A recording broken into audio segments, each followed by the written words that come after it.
국회 소통관에서 한덕수 후보가 출마를 선언했습니다. 회견의 명칭은 국민께 드린 약속.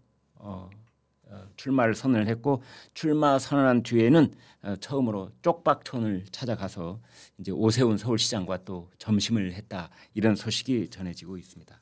자, 한덕수 후보의 오늘 오전 출마 선언 어떻게 보셨습니까? 뭐 이미 예견된 뭐 출마 선언이었지만은 뭐 그래도 한덕수 지금 대행이 대단한 용기를 냈다. 한덕수 대행이야말로 네. 총리야말로 어떻게 보면 5개 정권을 거치면서 정말 핵심 요직을 다 하고 재상 그러니까 총리를 2번씩이나 한 사람. 이분이 뭘 모토해서 한마디로 이 권력에 그렇게 집착하고 또 그 권력을 자신이 만들기 위해서 마지막 노여국이라는 이런 민주당의 비난을 감수하고도 나왔었겠습니까?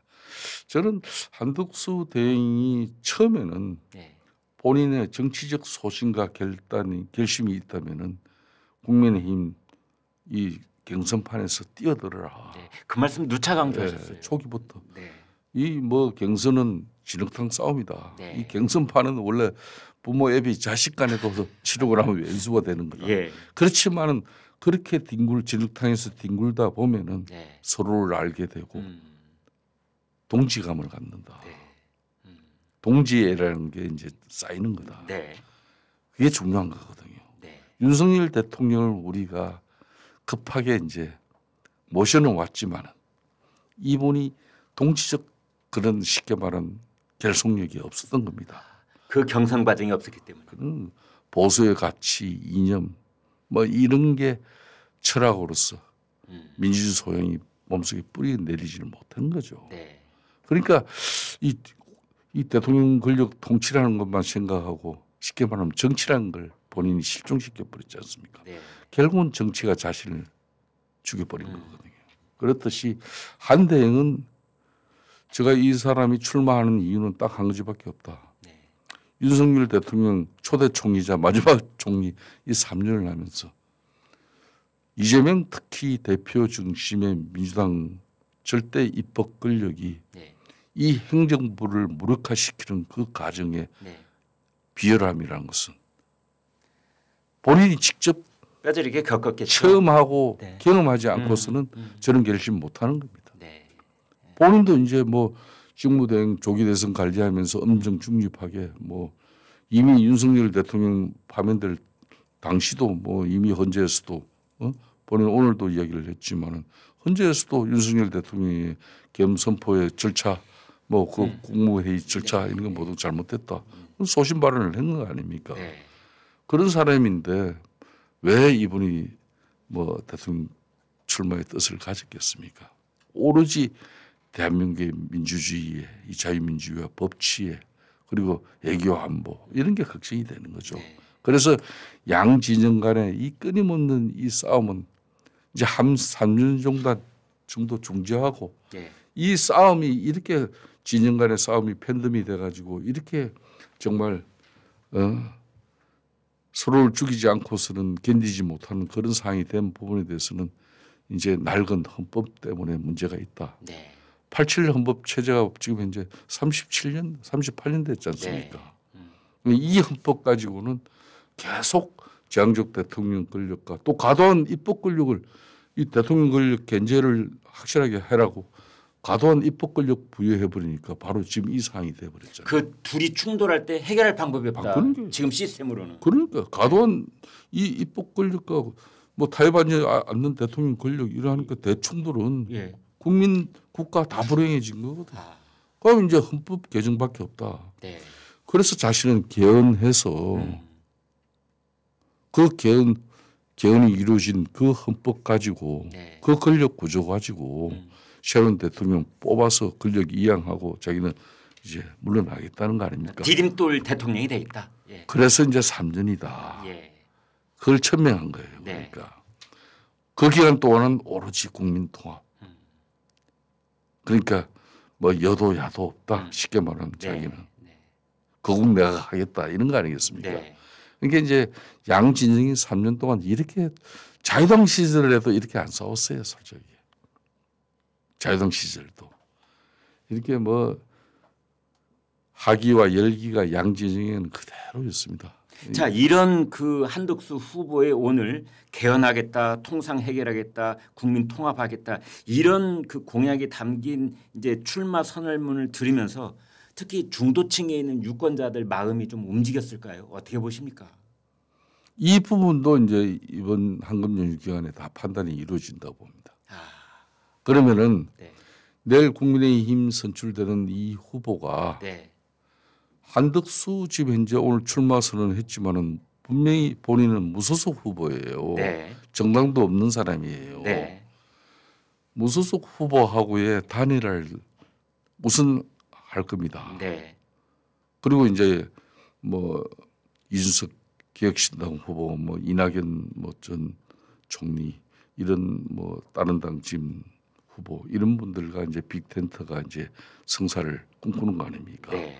그런 측면에서 국민의힘 후보가 한덕수 지금 현재 후보보다 네. 무소속 후보보다 높은 여론이 나올 수도 있죠. 네. 또 한덕수 지금 대행이 네. 절대적으로 높은 여론이 형성될 수도 있는 것이고. 네. 그러니까 어떤 경우든 이 한덕수 후보나 국민의힘 최종적으로 내일 선출되는 후보는 네. 어떤 경우든 후보 단일화는 이뤄낼 것이다. 네. 그러니까 그 심판을 결국은 국민 여론이 결정할 겁니다. 자, 그런데 여기서 이제 불과 하루밖에 남지 않았긴 하지만 보수 세력의 단일 대우가 불가피하고 그때 한덕수 무소속 후보하고의 단일화 역시 피해갈 수 없는 길이라고 본다면 네. 지금 이제 최종 후보 두 분 중에 김문수, 한동훈 두 분 중에 어떤 분이 포용력 있는 그리고 조금 더 국민에게 감동을 줄 수 있는 그 단일화를 이끌어내는데 적임자라고 보십니까? 저는 이제 내일 선출되는 이제 국민의힘 후보는 네. 당무 우선권을 가집니다. 아, 그렇게 되겠네요. 이제는 당의 어느 누구도 쉽게 말하면 한덕수 지금 현재 무소속 후보와 예. 단일화 해라 마라 이걸 뭐 말해봐도 모든 결정 권한은 쉽게 말하면 후보에게 다 있어요. 그렇네요. 당무 전권을 갖게 되니까 그렇습니다. 후보가. 그러니까 권영세 비대위원장보다 권영세 더 뭐 높은 권성동 권한. 지금 현재 투톱 체제 이 비대위 체제도 예. 말 못하는 거예요. 그 사람들 위에 있습니다. 그렇게 되겠네요. 후보와 당무 우선권이라는 것은 당 대표가 있다 하더라도 네. 우선한다는 겁니다. 후보가 그보다 위에 간다. 인사 조직, 예?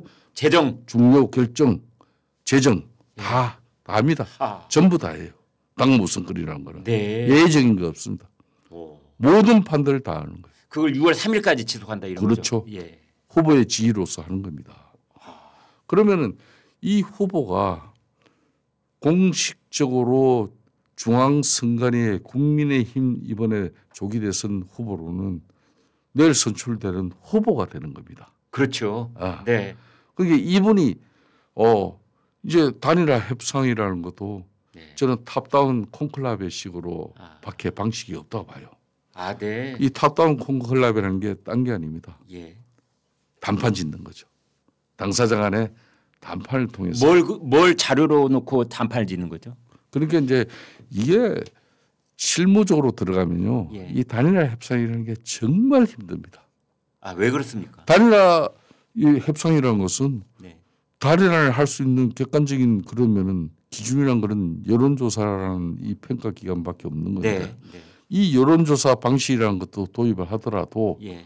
그러니까 당원을 몇 프로 할 것이며 국민 여론을 몇 프로로 할 것이며 그 싸움 또 하기 시작하면 골치 이렇게 아프죠. 들어가면은 그냥 이게 맨날 며칠 가도 또 잘 안 될 경우가 서로 허다합니다. 자기에게 유리한 쪽으로 그 룰을 정하려고 할 테니까. 그래서 대한민국 정당사에 보면은 예. 단일화 협상이 전격적으로 잘 이루어져서 성공한 사례도 있고 네. 또 단일화가 깨져가지고 실패한 사례도 많고 그런 겁니다. 그러니까 이제 DJ가 YS 이후에 정권을 잡긴 잡아야 되겠는데 그 유명한 DJP 단일화라는 게 그렇게 나오는 겁니다. 김종필 당시 네. 자민련 후보에게 예. 총리를 주고 네. 또 장관 당신이 장관 몇 명 가져 장관 재청권 다 줬잖아요. 네. 그게 이제 그때 DJP가 그렇게 해서 그 약속이 DJ가 대통령이 되고 나서 지켜졌어요. 네. 근데 그 DJP 그 협약서가 보면은 협정서가 보면은 나름 정치들 고수가 만들었지만은 그게 빠진 게 있어요. 그 다음 총선에서 그 다음 총선 공천 몫이 빠졌어. 제일 중요한 게 빠졌네. 그러니까 JP가 총리가 되고 네. 저 투철한 또 그 당시 자민정복에 뭐 장관이 나왔지만은 그 다음 총선에서는 그냥 연기처럼 다 사라져 버렸죠. 그게 이제 DJP 단일화가 있는 것이고 또 노무현 정몽준 단일화도 있는 거 아닙니까?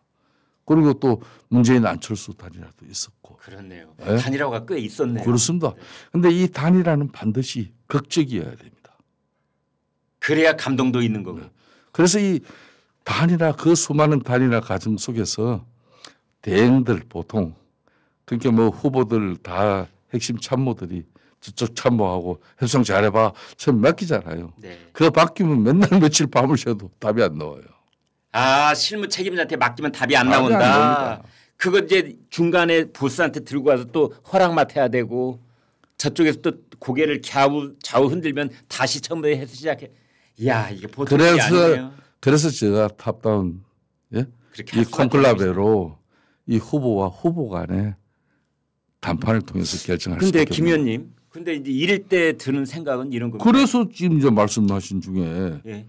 이제 김문수 후보나 한동훈 후보나 네, 그 문제. 예, 누가 그나마 이 어려운 단일화를 할 수 있을 거냐. 예.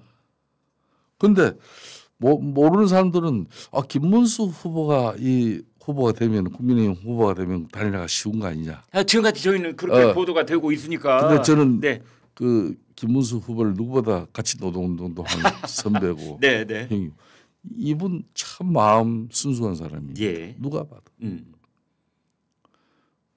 한때는 정말 대한민국 사회 혁명을 꿈꾸던 혁명 청년이에요. 네, 네, 네, 네. 그렇지만 사회주의 그 좌파 노선의 그 위험성을 본인이 깨닫고 느껴서 전향해가지고 그래서 그 사회주의 쉽게 말하면 좌파 노선 종북주의의 그 위험성을 국민들에게 올바르게 알리는 자신의 정치적 목적을 가진 거지. 네. 절대 이 사람이 극우적인 인사가 아니에요. 네. 네. 그래도 보수주의 중에서 민주주의 이야기하면 김문수 후보처럼 뭐 처절한 민주주의 운동권 생활을 한 사람 못 있습니까? 네. 또 노동운동도 했잖아요. 전태일 여사의 그 정말 그 안타까운 죽음을 보고 노동팔에 뛰어들어서 6년 동안 정말 밑바닥 노동운동을 한 거 아니겠습니까? 네. 그런 김문수 후보가 무턱대고 한덕수 대행이 올 출마 선언했다고 나 어렵게 힘들 동안 한 달 동안 국민의힘 당내 개선 치열하게 치러서 나 후보 자격 됐는데 당신 내보다 나은 것 같으니까 당신 후보에 단일화 후보에 이렇게 쉽게 안 된다는 거예요. 이분이 이야기하잖아요. 국민이 납득할 만한 명분이 있어야 된다는 거예요. 이분은 자기가 결심하고 마음먹으면 그걸 반드시 실천하는 사람입니다. 그 대신 자기가 자기 마음이 내키지 않는데 어느 누가 압박을 하고 어느 누가 비틀어도 절대 요지부동이 있는 사람. 네. 그 김문수 후보도 절대 그렇기 때문에 만만하게 봐서는 한동훈 후보 같은 경우는 이미 우리 이제 공당 국민의힘 후보가 결정하기 전까지는 이 단일화를 이야기를 꺼내는 거 이 자체가 한마디로 해당 행위다. 넌센스다 그러잖아요. 네. 그러니까 하더라도 자신이 후보자 되고 자신의 몫이지 결심을 하더라도 왜 주변에서 그 강요에 의해서 결정할 게 아니다. 이해가 됩니다. 이 이야기인 겁니다. 결론은 제가 볼 때는 두 사람 다 합니다. 내일 저녁에 보자 이런 거군요. 그러니까 지금 얘기 꺼내지 마라. 그러니까 내일 우리 후보가 내일 한 오후 한 5시 정도는 돼야 될 겁니다. 최종 후보가 킨덱스에서 이제 하는데 전당대회를. 그게 후보가 나온다 해서 바로 내일 밤이나 모레 그렇게 생각하면 안 됩니다. 안 되겠다. 그러니까 중앙선관위 후보 등록이 10일, 11일이에요. 네. 사무처 실무 요원들은 이게 뭐 공보물에도 사진도 넣어야 되고 뭐 정책 공약도 네. 담아야 되고 뭐 하기 때문에 하루라도 빨리 네. 단일화를 만들어줘야 네. 선거 준비가 원활히 돌아가지만은 네. 후보자들의 생각은 절대 그렇지 않습니다. 사무처에 있는 실무자들 생각은 지금 이제 마음이 급해 죽겠지만 그러나 후보의 생각은 또 그런 게 그렇습니다. 아니다. 절대 그렇기 때문에 국민의힘 지층 입장에서도 너무 애를 태우면서 너무 서두를 필요도 없어요. 그런데 김 의원님 이제 이 양쪽 진영에 캠프가 있는데 캠프에는 사람이 있고 그동안 들어간 돈이 있는데 단일화를 할 때 캠프에 있던 사람들은 어떻게 합치며 그동안 들어간 돈은 또 어떻게 보상을 해줄 것이며 또 양보한 쪽에게는 거기에 대가를 뭘 줄 것이며 그러니까 이제 쉽게 말하면 정치적 결심에 의한 어떤 이런 단일화 협상 네. 또 단일화 결과물이 만들어지고 난 이후에 네. 그 단일화 쉽게 말하면 결론까지 도출하는 과정 속에서 실무적으로 그런 정치적 합의가 있었다면 이거는 엄청난 이제 공직선거법상에 또 위험한 행위가 됩니다. 아 그렇군요. 그래서 일체 예. 아무리 어느 후보가 드롭을 하더라도 예. 그 캠프 진영 또 그동안 뭐 이 대선 치르면서 본인이 소비한 그런 대선 비용이라는 게 후보 비용이라는 걸 어떤 단돈 10원이라도 요구할 수 없어요. 아 그렇게 또 되는군요. 그리고 사람에 대해서 내 사람에 대해서 나를 위해서 이렇게 고생한 사람 뭘 시켜달라 뭘 이런 전제가 깔아지면은 절대 단일화 협상이 안 됩니다. 요즘 세상 그걸 다 내려놓고 다 내려놔야 됩니다. 전부 다 내려놔야 돼요. 그렇기 때문에 이 단일화 협상이라는 게 정말 쉽지 않은 거예요. 그렇네요. 자, 두 사람 간의 단일화 협상도 그런데 네. 만일 개혁신당 이수석 대표 이 쉽게 말하면 빅텐트라 그러는데 이 범보수 빅텐트에 이준석 개혁신당 후보 빠지면 이거야말로 않고 없는 찐빵이에요. 맞습니다. 자기 지분이 있으니까. 한덕수 대응하고 뭐 네. 지금 현재 우리 당 후보하고는 어찌 보면 한솥밥을 먹었던 식구 그렇죠. 아닙니까? 네, 그렇습니다. 네. 네? 네. 국민들이 그걸 누가 네. 감동을 가지고 매일 당정 회의를 같이 했던 사이니까. 그럼요. 네. 그렇기 때문에 네. 이준석 개혁신당 저 후보를 갖다 어떻게 또 우리가 지난 3년 전에 저 양반을 쫓아낼 때 대단히 우리가 잘못됐다. 그 뭐 사과해야 된다 이런 말도 있어요. 국민의힘이 이준석 후보에게 사과해야 된다. 나는 공식적으로 우리 당 차원에서 해야 된다고 봅니다. 아, 그 몫을 네. 지금 현재 비대위가 할 건지 안 그러면 내일 선출되는 후보가 하는 게 맞는 건지 네. 뭐 그렇게 해서 만일 단일화 성사가 안 되더라도 우리의 그 진정성을 보여줘야 된다는 거예요. 이준석 후보에게 만약 사과를 하면은 그건 윤석열 대통령에 대한 선긋기가 자연스럽게 될 가능성도 있네요. 그 선긋기 중에 하나죠 그런 게. 아 그런 것들이. 윤석열 대통령하고 선긋기는 내용이 워낙 많죠. 그 중에 하나죠. 이준석 전 당대표 분명히 누가 뭐라 그래도 성비위법으로 몰고 당의 윤리 위해서 징계 조치까지 해가지고 내 쫓은 거는 사실이거든요. 자, 이번 대선에서 뭐 한 표라도 끌어모으는 게 중요하기 때문에 그 청년 정치인을 갖다가 이때 구워 삶아보자 이런 차원이 아닌 그렇죠. 우리가 그때는 잘못했다. 진정성 있게 가야 된다. 그렇게 가야 그래야 새롭게 시작할 수 있는 힘이 만들어지는 거죠. 에너지가. 요동치고 있는 한국의 정세 속에 그동안 우리나라 정치의 이런저런 구비마다 그 정치 구비의 나무와 숲을 함께 몸소 체험해 오신 김성태 전 국민의힘 원내대표 의원께서 저희 시청자들께 한 말씀 해주시길 부탁드리겠습니다. 끊임없이 국민들에게 우리 보수가 대한민국의 미래를 정말 걱정하면서 끌고 갈 수 있는 그런 기회를 부여하고 있습니다. 그 기회를 우리 자신들이 너무나 쉽게 받아들여서는 안 되는 겁니다. 지금 우리는 엄청난 우리 자신들의 살과 뼈를 도려내는 그 고통과 아픔이 있더라도 국민들에게 다시 시작한다는 메시지가 분명 만들어져야 되는 것이죠. 그런 측면에서 앞으로 남은 32일 우리가 먼저 분발해 봅시다. 그러면 반드시 이재명을 보낼 수가 있습니다. 저는 이렇게 마무리하겠습니다.